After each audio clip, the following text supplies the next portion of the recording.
Hi, my name is Justin, and I help people understand Chapter 7 bankruptcy in South Dakota. There were about 694 filings in South Dakota this last year, and many of which were Chapter 7 bankruptcy. Today we're going to cover cost, qualification, whether you can keep belongings, process, and pros and cons of a Chapter 7 bankruptcy in specifically South Dakota. You generally have to qualify for Chapter 7 bankruptcy in South Dakota by using what's called the means test. You can use our free Chapter 7 calculator in the link below, which helps estimate your qualification and cost. You generally can qualify if your median family income is below the allowable income in South Dakota. Here are the numbers for South Dakota for cases filed after November 1st, 2021. You can always use our calculator for updated figures. The estimated cost of a Chapter 7 bankruptcy in South Dakota may be between $1,100 to $1,400.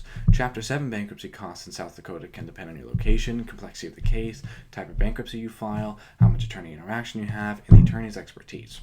For example, the Chapter 7 bankruptcy cost may be even different if you're filing in Aberdeen versus Rapid City. Many people are concerned that they lose their house or car or valuables in South Dakota, while often people can actually protect these belongings by using the bankruptcy exemptions. See our article below covering South Dakota bankruptcy exemptions.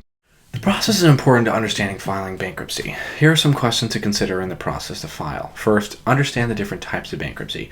Most folks file a Chapter 7 and Chapter 13 bankruptcy, and it's important to understand the differences. Chapter 7 is often cheaper and provides faster debt relief, but each has its own pros and cons. Second, understand which debts will be eliminated. Most unsecured debts are eliminated in a Chapter 7. Estimate whether you'll lose any property. You can check that by looking at the bankruptcy exemptions that I'll link below. Third, estimate whether you qualify for a Chapter 7 bankruptcy. You can check that again by using the calculator below. Fifth, understand alternatives to bankruptcy. 6, understand the cost of filing a bankruptcy. 7, determine whether you need to hire a bankruptcy attorney or not. Sometimes you're able to file without, sometimes you need. It just comes down to personal preference there. 8, take a credit counseling course. 9, file bankruptcy petition and other forms. 10, a Chapter 7 bankruptcy is assigned to your bankruptcy filing. 11, attend the meeting of creditors. 12, there's a confirmation of Chapter 7 bankruptcy filing qualification. 13, take second mandatory debt education course. 14, receive your bankruptcy discharge.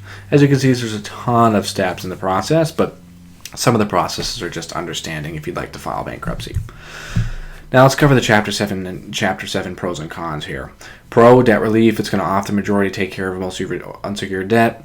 Another pro, it's far less expensive than a Chapter 13. Another pro, it's much quicker than a 13. The speed of the Chapter 7 discharge is about 120 days compared to a 13, which is 3 or 5 years. Another pro, potentially you can keep your property through the bankruptcy exemptions. Another pro, it can stop your lawsuits and you won't have any more deficiencies. Con is you need to qualify. You may lose your property.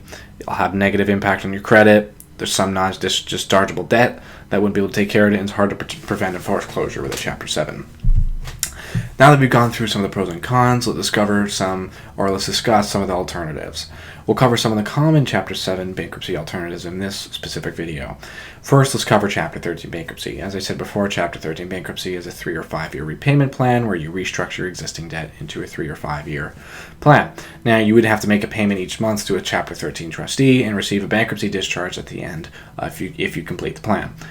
It's often much more expensive than a Chapter 7. Many people file Chapter 13 because A, they don't qualify, or B, they may lose their belongings in a Chapter 7. Now, second, let's cover debt settlement. Debt settlement is where you or a company will negotiate and settle the debts with your creditors. The goal and the idea here is to reduce the payment you make and the burden of all your debt by around 50%.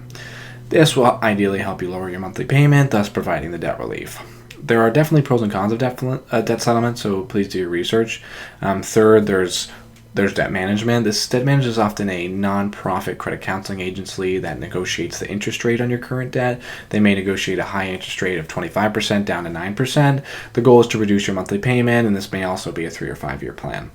Hope this video has been helpful, and if with your understanding of Chapter 7 bankruptcy, if you have any questions at all, please don't hesitate to reach out, and please visit the articles below if they would be helpful.